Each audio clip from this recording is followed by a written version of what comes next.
يا هلا يا هلا يا هلا بأحلى عودة، العودة الكريمة، العودة بأخبار حصرية، أخبار قديمة هنربطها بأخبار جديدة وحصري. تابعوني معايا للآخر هتستمتعوا. السلام عليكم ورحمة الله وبركاته. يا رب انصر إخواننا في غزة واشف مرضاهم رب العالمين، وانصرهم على أعدائنا اللهم آمين يا رب العالمين. واحفظ مصر واجعلها أمنا أمانا اللهم آمين يا رب العالمين. وارحم جميع أمواتنا وأموات المسلمين، وارحم والد الكابتن محمد الشناوي. نيجي النهارده امبارح واول كل يوم بنصحى الصبح على اخبار، من حوادث لكوارث لسحب الارض من نادي الزمالك. وده بصراحه كان طرح عده اسئله كتير قوي تجاه هذا الموضوع، ان جميع جماهير نادي الزمالك غضبت وحقها. جميع جماهير نادي الزمالك اعلنت ان في مؤامره على نادي الزمالك، ونادي الزمالك خلاص بدأ يمشي في الطريق الصحيح والمسار الصحيح وبيعود للمنافسه على البطولات، وفي مؤامره عليه عشان تدمير الكره المصريه. تقول لي ايه علاقه الكره بالمصريه بالموضوع؟ اقول لك ما هو اهلي وزمالك يعني كره مصريه. دمرت طرف منهم يبقى انت كده دمرت الكره المصريه. وطلعوا الاعلام والجمهور والاداره وكل واحد يهلل، ده في مؤامره كونيه، ده في مؤامره من الدوله على النادي، ده في. وقفوا عند حده بيان وزاره الاسكان اللي كانت بتقول فيه ان قطعه الارض ديت تم منحها وتسليمها للزمالك من 2003. هو نفس التوقيت اللي تم منح ارض الاهلي برضه في نفس التوقيت في 2003، ولكن الانجاز اللي حصل على الارض 1%، وفضلت الارض معاهم لحد 2020 وطلع قرارات بتمديد المهله سنتين في سنتين. كل حاجه انتهت ومفيش انجاز حصل على الارض.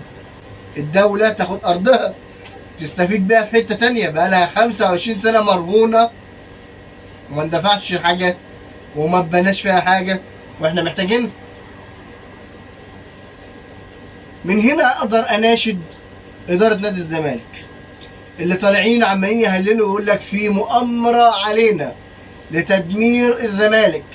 لو عندك ورقه ما يثبت انك انت لك الحق ان ما يتسحبش منك هذه الارض، اطلع في مؤتمر صحفي واعلن كل اوراقك وكشفه، وحط الوزير والوزاره في خانه اليد وقول لهم اهو انتوا الغلط واحنا الصح. ولكن للاسف اداره نادي الزمالك باعلامه لازما يطلع نفسه مبرر ويعلق شماعه اخطائه على حد تاني. حد زي مين؟ اقول لك الاهلي. ما هو دي شماعه الاخطاء. ما احنا خلصنا من التحكيم هيطلع الاهلي في المؤامرات، لازم ندخل الاهلي في جمله مفيده. الاهلي هو المسؤول، الاهلي. لما تبص كده على الادارات تلو الادارات اللي مسكت نادي الزمالك، مفيش اداره منهم حبه اللي قبلها، مفيش اداره منهم هقول لك مستلطفاها حتى. كل اداره بتيجي تهد اللي حصل قبل كده وتبني من جديد، يقول لك اهو انا شغلي اهو، اللي قبل مني ما عملش حاجه. بخلاف النادي الاهلي من بدايه اداره الكابتن صالح سليم وما قبله وفيما بعده لحد ما ننتهي بالكابتن محمود الخطيب، كل الادارات على قلب الرجل واحد. كل الادارات بتشتغل لصالح هدف واحد، وهو تطوير الكيان النادي الاهلي وارضاء جماهير النادي الاهلي وليس لمصالحهم الشخصيه. فعشان كده انت شفت النادي الاهلي فين وفي تقدمات، شايف نادي الزمالك فين وفي مصايب وفي مشاكل، وكل ما يطلع من حفره يقع في تحضيره. المال العام اللي عمال يهدره نادي الزمالك وادارته، زي مثلا راح جاب ابراهيم امضاي ما اداش معاهم وخد مليون وشويه، مشوه وجابوا مشلاك ب 700,000، وده هيندفع وده هيندفع، ولا ده لعب ماتشين على بعض للاهلي ولا للزمالك، ولا ده لعب ماتشين على بعض للزمالك. راحوا جابوا عمر فرج، هم عشان كانوا الاهلي حاصلوا عليه فقال لك خلاص احنا هنجيبه، وجابوه. ما لعبش حاجه مع نادي الزمالك، ما قدمش بربع جنيه اوراق اعتماد، وتم اعارته. والنادي لما لقاه ما فيش منه رجا رجعه لنادي الزمالك، وعليهم من فلوسه 500,000 دولار لازم يتسدوا الموسم الجاي او في شهر 6 الجاي، وهم ما استفادوش منه باي حاجه. ودلوقتي بيجروا عشان يحاولوا يسوقوه سواء بالاعاره ولا بالبيع. ادي اداره نادي الزمالك. برضه من مساوئ اداره نادي الزمالك اللي بيخطئ عندها ما بيتحاسبش، لحد ما جه جون ادوار وبدا يمسك الليله ويعدل الميله. واخرهم في عقاب لاحمد فتوح، وهو كان اكبر عقاب في اداره نادي الزمالك، 1,500,000 جنيه خصم من مستحقاته. مقابل ايه بقى يا باشا؟ مقابل انك ضحك على المدير الرياضي او المدير الكرة في النادي، خد منه نص مليون بحجة ان ابوه تعبان.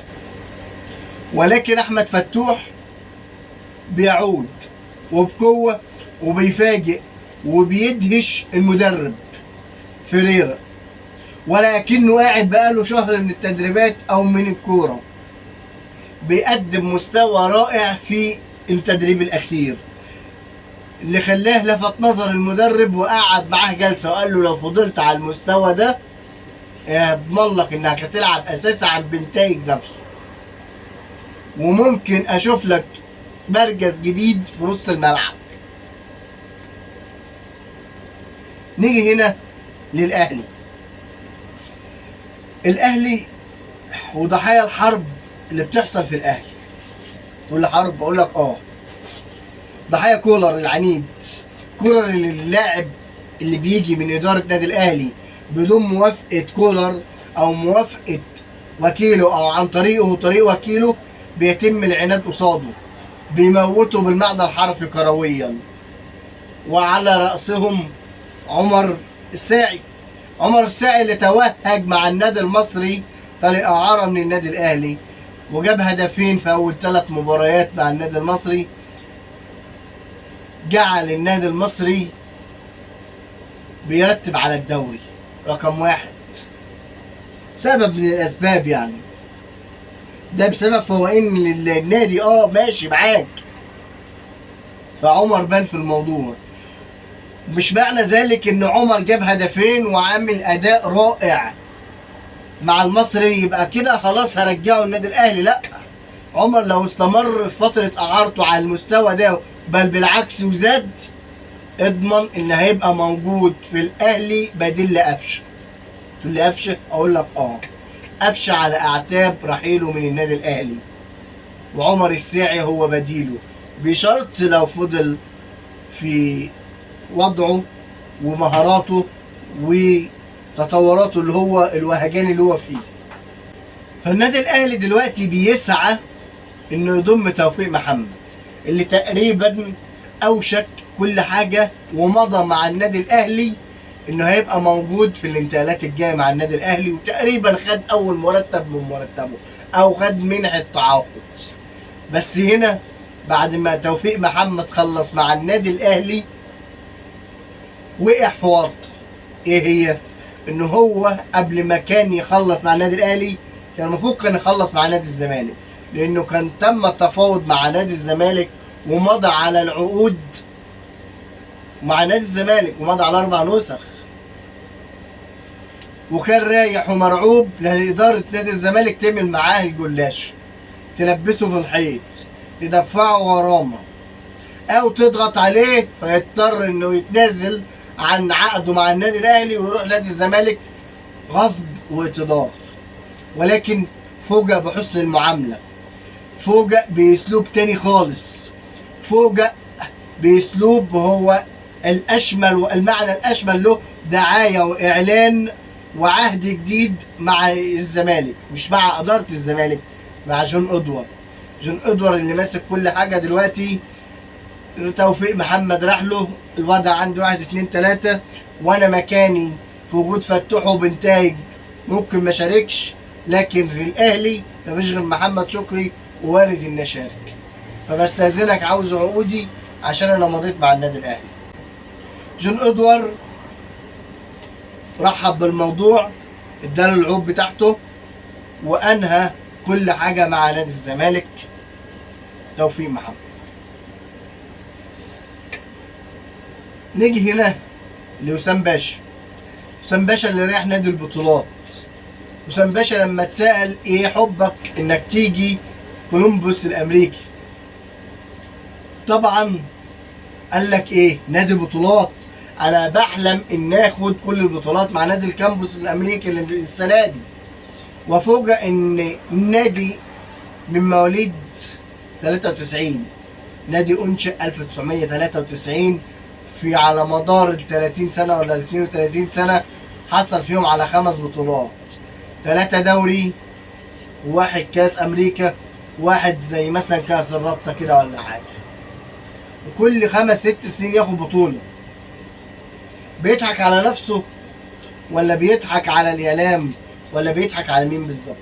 الكلام ده لو قاله هو جاي من هناك للنادي الاهلي او نادي الزمالك او المصري او غيره هنصدقه، هنقول فعلا هو جاي لنادي بطولات. نادي الاهلي كل سنه بياخد على الاقل بطولتين 3، نادي الزمالك كل سنتين 3 بياخد بطوله، فعلا هو جاي نادي بطولات. لكن العكس، كلام اللي بيبين فيه ان هو بيحور في بدايه مشواره. ليه وليه ما تقولش ليه الحقيقه يا وسام؟ انك انت رايح علشان هتعيش في امريكا، ما انتش هتعيش في مصر. رايح علشان هتاخد الجنسيه الامريكيه انت واسرتك. رايح علشان هتاخد 4.5 مليون دولار ما انتش هتحلم تاخدهم في اي نادي تاني ولا في النادي الاهلي. رايح عشان خاطر الفلوس. ليه ما تقولش الكلمتين دول وتواجه نفسك وتواجه الاعلام؟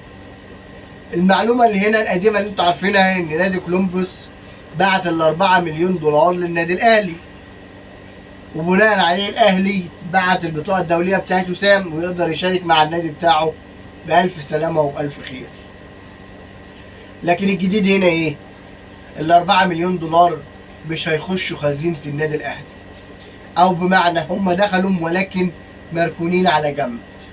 ال4 مليون دولار تم تخصيصهم لمهاجم قناص، لمهاجم سوبر، لمهاجم رأسياته لا تخيب أمام المرمى، لمهاجم رجله صاروخ في تسديداته. المهاجم ده في عندك 3 أو 4 مهاجمين موجودين على طاولة المفاوضات. واحد إفريقي بيلعب في إحدى الدوريات الكبرى في أوروبا، واحد تاني مصري قناص هداف دولي برضو على الرادار، طبعا احنا كلنا عارفينه، وفي تالت كمان واحد. التفاصيل ديت هتكلم معاكم فيها في حلقة جاية ان شاء الله. ونيجي هنا لكثير الاصابات، ان لو مشي بالوضع ده مش هنشوفه في النادي الاهلي الموسم الجاي، بل ممكن في الانتقالات الشتوية اللي جاية. مين؟ اشرف داري المحترف اللي النادي الاهلي لبسه باصاباته، بمشاكله مع اصاباته، اللي كل ما يتعافى من اصابه او يقع من يطلع من حفره يقع في تحضيره. النادي الاهلي انا شايفه ما استفادش من اشرف داري نهائي، ولابد وجه الوقت انه يقول لاشرف داري اتكل على الله وهنسوقك تسويق محترم واتكل على الله اخرج. بيع ومش اعاره. اشرف داري. وعندك امام عاشور دلوقتي يعتبر تقريبا انا كل الاتفاقات مع نادي الاهلي وهيجدد لحد 2030 بفئه اولى، بل الفي اي بي من الاولى. لكن هتقول لي بقى في مشاكل بين زيزو وما بين امام من ايام ما كانوا في الزمالك، اقول لك لا، ما اضمنهاش ديت. كل واحد اللي في نفسه ايه للتاني ما اضمنهاش. ولكن في الوقت الحالي احنا بنشوفهم واقفين يتصوروا مع بعض، بنشوف مثلا زيزو وبن شرقي واقفين مع بعض، يلاقي امام دخل معاهم يجي مصور ولا حاجه، صحفي يقوم جاي مصورهم هما الثلاثه في صوره واحده ينزلها، تلاقي الجنان والجنون جن كلها لجماهير نادي الزمالك. هننهي الحلقه مع بعض في عرض خيالي، عرض احترافي لنجم وسط نادي الزمالك. عرض جاي لنجم من نجوم نادي الزمالك، عرض سويسري، جاي لمين؟ جاي لمحمد شحاتة. طبيعي لو مش جون ادوار موجود والعرض ده جه، هتلاقي الاداره يقول لك يا عم ما توجعليش دماغي، انا فايق لك وفايق لعروضك، انا اركز مع الارض اللي اتسحبت مني، ولا اركز مع الفرقه اللي مش عاوزه تكسب وتتعادل مع المقاولين، ولا اركز مع ده ولا اركز مع ده ولا مستحقات. تقول لي عرض تافه جايبه وجاي جري. ولكن هنا محمد شحاتة فوجئ بردة فعل جون ادوار الاحترافيه المحترمه، وهي يا حبيبي العرض ده لا يليق بمكانتك ولا باسمك ولا بمكانة نادي الزمالك واسمه. العرض قليل قوي، افضل معانا سنة وبشرط تكون على المستوى اللي انت بتقدمه، وانا بوعد مني هسوقك في احد الدوريات الكبرى وهخليك تحترف على ايدي. وبعد الكلام ده اقتنع محمد شحاتة وهيكمل مع نادي الزمالك. هل في جديد في الموضوع؟ وارد، كل يوم بيبقى في جديد. ولو وصلتوا معايا لحد هنا اذكروا الله وصلوا على النبي، فضلا وليس امرا. اللايك بتاعك الجميل، ولو مش مشترك في القناه اشترك علشان يوصلك كل جديد. والسلام عليكم ورحمه الله وبركاته.